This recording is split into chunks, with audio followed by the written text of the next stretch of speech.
Getting deeper and deeper into the plant-based religion. Let's see what we have today. So thanks to those of you who saw and commented on last week's response to that channel. Chris McCaskill is his name. Viva Longevity is the channel. People were asking for a part 2, so let's do a part 2. Sorry, I should say this is at 1.5 speed, just because it's going to take too long at normal speed. With the physical function, mental health, and cognitive function. This might be hard. Yeah. So can you talk about your cohort a little bit? Nurses and health professionals? Yeah, sure.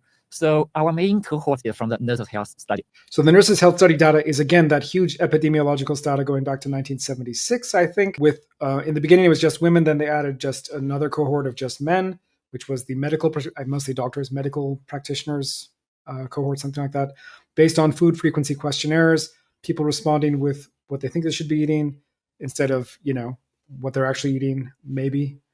Also, like, it's a very homogeneous population. Like, we're not looking at people on different kinds of diets, ketogenic diets, carnivore diets, et cetera, or even vegan diets. We're looking at pretty mainstream people who were in hospitals and therefore following the mainstream advice.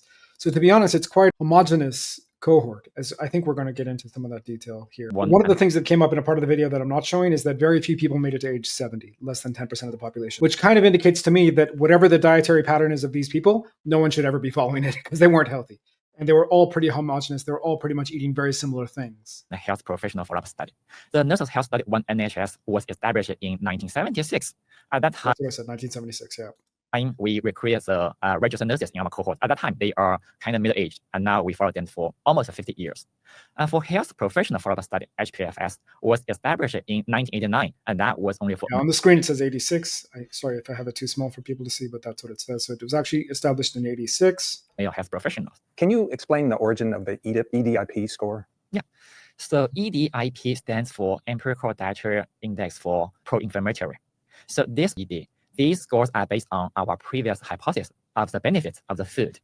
But for EDIP, this score... So just to understand what he's saying, those other things that are not EDIP, he's basically saying they're useless, right? He's basically saying that we believe those things would be healthy. That's why we scored them that way. Okay? Was derived based on a disease mechanism, the inflammation. So as we know... So this is an actual... Even that. So what he's saying is it's derived on inflammation, but what does that mean? It means you have a study showing that broccoli in certain dosages is anti-inflammatory, so you list broccoli as an anti-inflammatory food, right? Which it might be in certain contexts. It might also be pro-inflammatory in other contexts. So yeah, this is it's all kind of magical thinking, isn't it? That's not how the human body works. The chronic inflammation is a large contributor to many chronic disease. Absolutely. So anti-inflammatory diets, like ketogenic diets, like carnivore diets that have been proven to be anti-inflammatory, would probably be a good thing to do, right? So here we use the EDIP, which is capturing how the food is promoting the inflammation. And by using this score, we can have the biological process linking the food that we eat and the risk of disease. So that's really tough because, again, like when you talk about these things, it's all about dosage. Most of the, especially for these in this guy's weird Harvard epidemiological world, most of the discussion around food and inflammation is around, like I say, broccoli, like blueberries, like these so-called superfoods, which do have some or might have some anti-inflammatory properties in certain contexts. But if you overconsume them, then they might become pro-inflammatory. Or if you and overconsume, it's very difficult to know what that means because the amount is going to be different from person to person, from day to day. Depends on how much you slept, etc. So in other words, what I'm saying is the compounds that are thought to be anti-inflammatory in those foods are mostly pro-inflammatory, right? They're mostly plant toxins, which trigger the real anti-inflammatory mechanisms in your body, which is glutathione, melatonin. Those are the two sort of main ones. There are other ones too. Those are the anti-inflammatory effect, like mechanisms. And so you're taking a little bit of poison to get the benefit. And again, at the dosage, that may be a really good idea at a certain dosage. But what I have seen in my life is that people I know and respect and love read an article that says broccoli is healthy or blueberries are healthy, and then they consume like a lot of blueberries, a lot of broccoli, and their health decreases. They end up getting problems. Or spinach is another one. And you eat too much spinach, you get kidney stones. You eat too much broccoli, your thyroid goes to crap, right?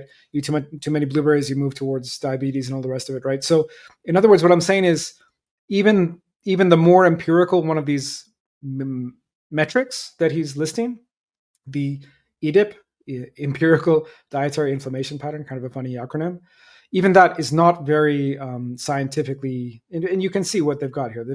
They've even got alcohol here. So certain kinds of alcohol which are known to reduce inflammation. I don't know. Is the main application of that having to do with the colon, like Crohn's disease and inflammatory bowel disease, or is it across the body? Actually, it's across the body. And actually, we evaluated the association between EDIP and many diseases, such as cardiovascular disease, type 2 diabetes, colorectal cancer, and also the inflammatory bowel disease, like the Crohn's disease here. What is interesting is that the strongest association we observed was with type 2 diabetes. Which makes sense, right? First of all, because this is a population eating different variations of a standard diet, type 2 diabetes is going to be a problem, right? It's going to be the main outcome of all these inflammatory processes, right? And, if what we're talking about here is basically metabolic syndrome. We're talking about a population that is growing older, doesn't have to worry about infectious disease, but has to worry about all the things associated with metabolic syndrome, which are type 2 diabetes commonly, or more commonly, prediabetes, if you want to list that, cancer, Alzheimer's. These are also aspects, dementia in general. These are also outcomes, possible outcomes of metabolic syndrome.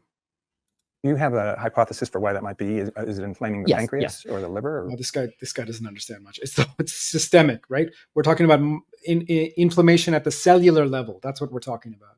Inflammation is known to induce insulin resistance.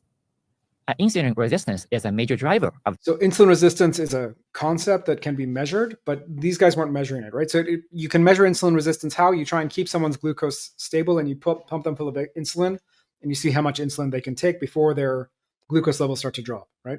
That's an insulin clamp test that was done by Dr. Gerald Reaven, who's a pioneer in this studies in this field. Unless you're doing those tests, you can't really use the word insulin resistance because you're not measuring it, right? Type 2 diabetes. So that's why how chronic inflammation can lead to a very high risk of type 2 diabetes.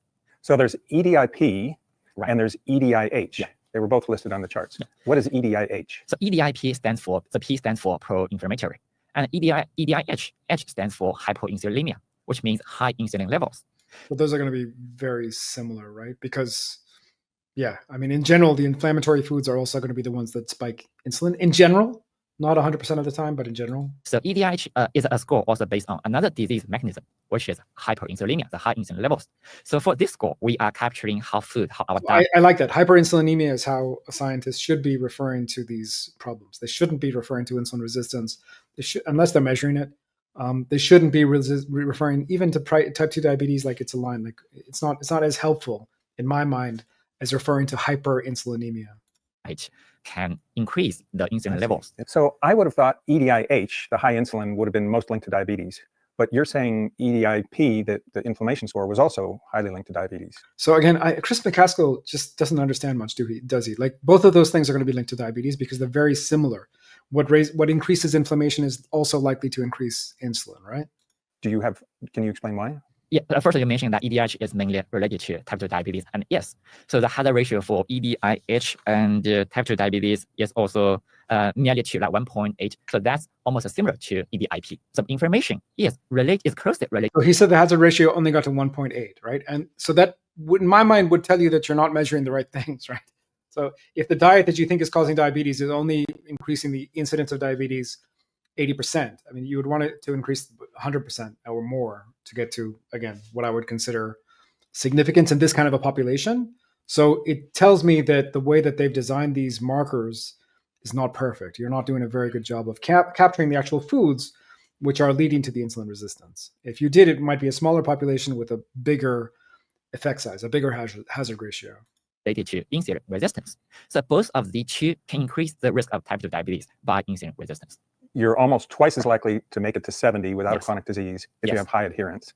You compare how effective these dietary patterns were. Again, remember that in this particular population, only 10% of the people made it to 70. And, 70 is, not a big deal in my opinion. Like it's, in this day and age, people should, and especially in this population, you should be making it to 80 without much in the way of chronic diseases at least.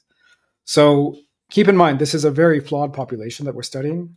For people with things like higher BMIs, smoking, less activity, etc. Can you summarize that?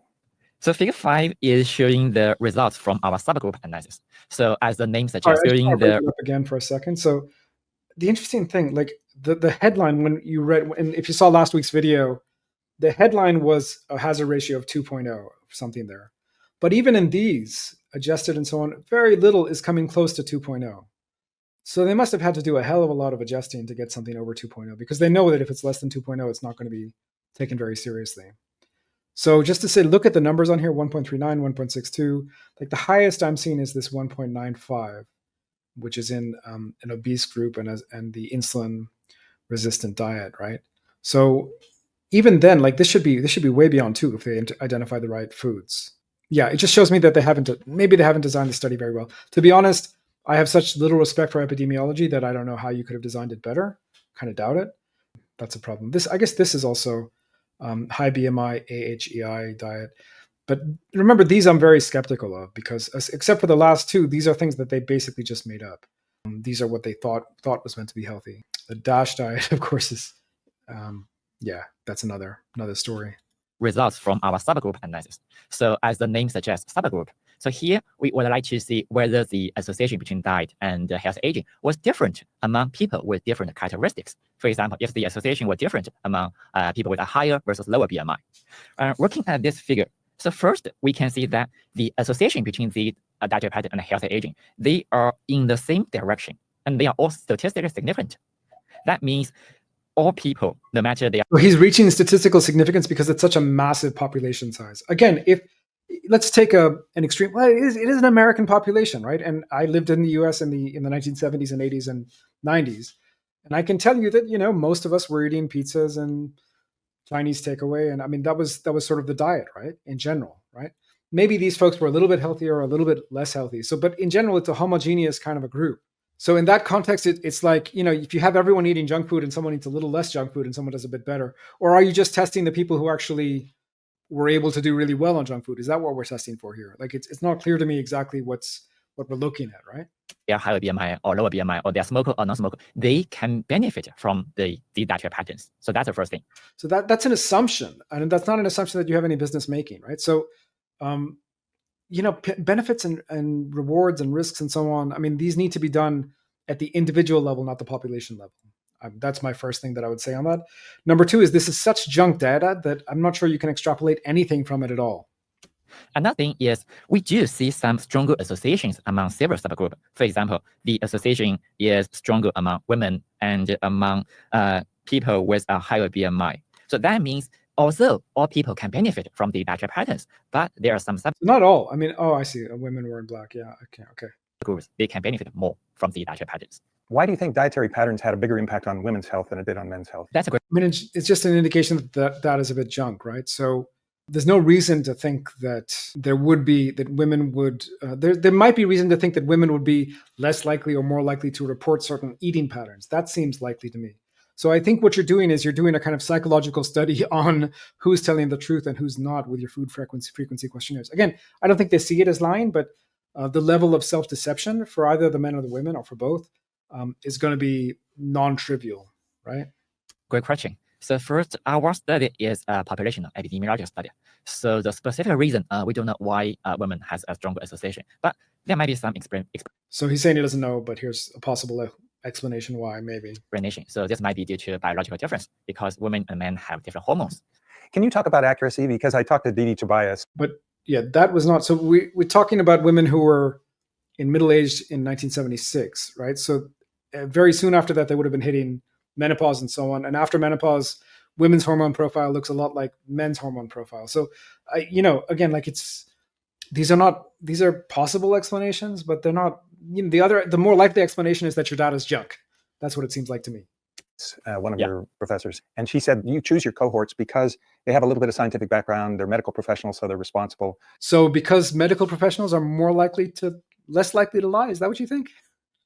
I would really question that presumption. Intellectuals in general are much better liars to themselves and to others than people who are not intellectuals. Let's put it that way. So they take the questionnaires seriously. So how do you know how accurate these questionnaires are? Because that's what everybody's going to say. Oh, these are food recall questionnaires. Their studies depend completely on how accurately people fill these questions. Yeah, so I put something else on the screen last week. I'm glad to see that it's actually put one. This is completely ludicrous methodology. It makes no sense at all. Right. So how do you know they're accurate? That's a great point, yeah. So our data, like in this paper, we collected the data from the food frequency questionnaires FFQ, and that is widely used in large cohorts. When we use these FFQ, we need to validate these questionnaires. And to validate these questionnaires, we will compare the data collected from the questionnaire versus another tool, which is we usually consider that as a standard in nutritional epidemiology. So that is dietary records. In dietary records, we ask participants. So dietary recall is like a little bit more like you write down what you ate on the day and maybe you're measuring stuff as well. But it won't be done with the full cohort. It'll just be done with some subset. And then you extrapolate the results from that to the whole thing, right? So, and also if you tell, and it'll be a subset of the cohort. So if you tell me, after I've been doing this food frequency questionnaire for years, because the food frequency questionnaires came first, the dietary recalls came later. If you tell me in year 6, oh, here's, for this week, we want you, we're going to compare your results from the last 5 years to what you're going to eat in the next week. Or even if you don't tell me that, that's what I'm going to assume because I've been reporting to you what I've been eating for the last 5 years. Am I likely to change my dietary habits for that week? I would argue yes. And we know from different studies that there are discrepancies. There are always discrepancies between food recalls and food frequency questionnaires. How significant those discrepancies are varies from study to study. And this guy will say, in his thing, it was validated. Fine, whatever. I mean, again, there's so many variables going on here that it's difficult to consider this data anything more than junk. To write down what food they eat every day. And I mean, that would be for 7 days. How much food they eat. By the way, they could still lie. They could still be just not telling the truth. That's always an option. It's always a possibility. But what we tend to see is that they're less likely to lie in this than. And how do you tell that they're less likely to lie? There's a third methodology, which is that you actually send a researcher to the house to write down, just stand over their shoulder with a notepad and look at everything that they're writing.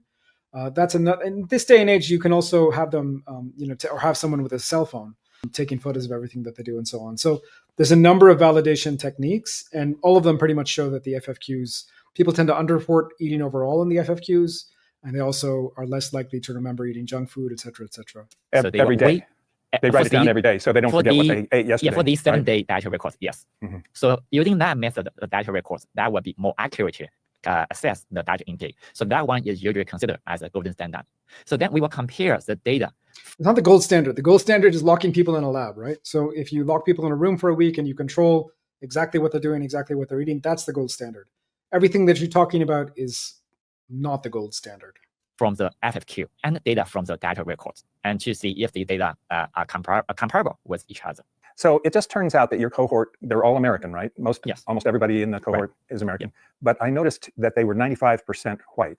I noticed you had some... Again, that's just the demographic of what the US was at that time, right? So in the 1970s, my family moved to the US in 1971. I can tell you, it was a very white country, right? And that's it. Comparisons, but the error bars were very large there. So it was hard for me to interpret that. How do you feel about that? We do see both white and non-white, they can benefit from the diet. And you're also right. The error bar for non-white... benefits, again, is not a statement you can make. We'll get into this more in later on, but I appreciate certain things about this researcher, but I don't appreciate certain other things, right? You need to be very, very careful about the language you're using. These diets were associated with better outcomes in this particular cohort. That is the correct way to say what he's saying. They are very, very wide because we don't have enough people. We don't have the power to detect these associations. And you will see that almost in all papers using our cohort, we will acknowledge this as a limitation. It's also important to assess these associations in other populations. The dietary index that you list, AHEI, can you explain that one? And wasn't that derived from these cohorts? In other words, from these cohorts, you inferred what the healthiest diet would be, which was... So what McCaskill is saying is you looked at this data and you determined what the healthiest diet would be, and then you applied it to the same cohort, which is what I assume was going on. And maybe I got it slightly wrong in the first video. Let's see what he says. AHEI, can you explain? Yeah, AHEI was first developed in our cohorts, but the development of AHEI is based on our previous knowledge of...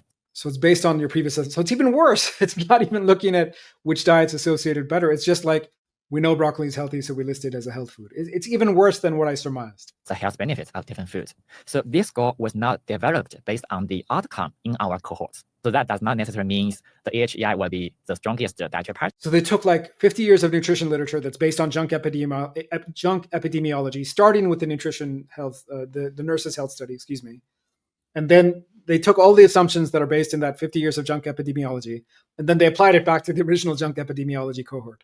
That's beautiful. I love it. Fantastic. In our cohort, as another example, so HPDI, the Health for Plant-Based Diet Index, this one was also developed in our cohort, but this one is not the strongest. So that brings up the... the planetary diet cohort, there's so many assumptions about what's healthy for the planet and what isn't in that. I'm not even going to go there. PDI. And I read the paper where that was first discussed. I think Frank Hu was a co-author. I submitted a question to you about how comparable that index is to the others, like AHEI. It felt to me a little bit like you're comparing apples and oranges there a little bit on that index. So HPDI, Healthful Plant-Based Dietary Index, was first generated back in maybe 2016 or 2017. We differentiated these healthier plant food, less healthier plant food, and animal food. And to derive the HPDI, we have the healthy plants, unhealthy plants, or less healthy plants, and animals. Okay. Have a positive weight to the only to the healthy plant food, and less healthy plant food and animal food has a negative weight.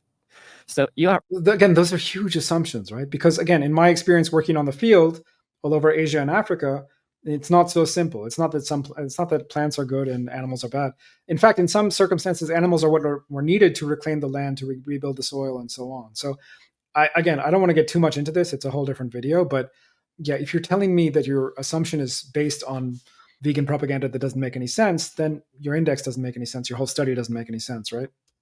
Right. The difference between the HPDI and other dietary index, like the AHEI or MED, the only difference might be the fish intake and also low-fat dairy intake. So the two components might be different. So one reason could be due to the two components, because fish and low-fat dairy products generally will have some beneficial effect. And another reason is in Figure 2, we present the association for different dietary index and the outcome. We have the odds ratio, so the results. And we also have the E-values. E-value is assessing if the result was robust or not. Yeah, so I noticed with the healthy plant-based dietary index, the E-value was a lot lower than it was for the... Yes, that means, so a higher E-value means the result was more robust. It's less likely to be influenced by unmeasured confounding. And a lower E-value means this might not be robust as robust as other. It's all a bit like divination, isn't it? Let's look back at this table. We think these might be, first of all, the odds ratios, again, nothing is hitting 2, right? Let's just look at that properly. Then you're very confident about the first one, but you're not so confident about the last one. Like it's very, very weird.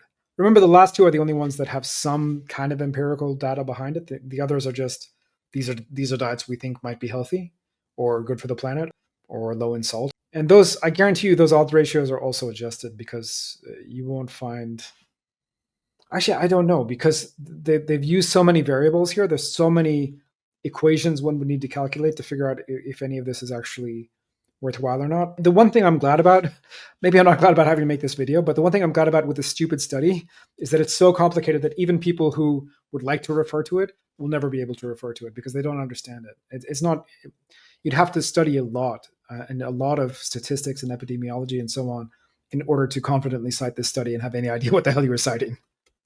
That index. And HPDI do have a lower E-value. So that might be another reason. Yeah, because I saw that. Yeah. Because AHEI and AMED, they only have 10-ish of food or nutrient component, but HPDI has 18 food groups. So this might be, this might have more unmeasured confounding on these different foods. So I am very focused on this because my first career was in earth science, and we earth scientists. Okay, so he's going into something else. Let's not let's save. If you want a part 3, we can do earth science, I guess, on another day. The key takeaway for me is, again, like, if you're going to do, I don't think you should do epidemiology, but you need to at least pick an interesting data set. The Nurses Health Study data set has been studied to death. We know that it is riddled with healthy user bias. We know that there may be discrepancies between what was reported and what was actually eaten. And as those guys said at the beginning of the video, to be honest, it's not a very interesting data set when it comes to longevity because everyone was sick by the age of 70 anyway. And there was very little dietary variation between the various groups. And everyone was being told to eat more plants. That was the period that they were living in, right? So when it comes to how I teach and what I believe, an animal will always do best on the diet that it evolved to thrive on. It evolved to eat.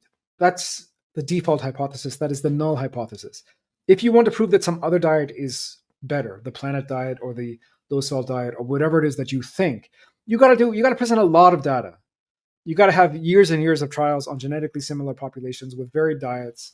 And to be honest, I don't think it's possible or ethical to do that in a human population, which brings us back to the null hypothesis, which is that an animal will do best on the diets that it evolved to thrive on, which are hypercarnivorous diets, right? 70% plus meat. Now, if you're already eating 70% plus meat and you have been for a period of time, first of all, you have to transition to that slowly. Don't do anything stupid. Don't mess up your microbiome, et cetera, et cetera. But if you've been doing that for 6 months, a year, 2 years, and you're still not seeing results, well, then give me a call, because I'm a troubleshooter. I love to do these kind of things. I love to work with the people who can't find relief where most people tend to find relief. But our experience is not everyone will improve, and 90 to 95% of people will improve a lot, will solve all their issues. So thanks, and I'll see you in the next one.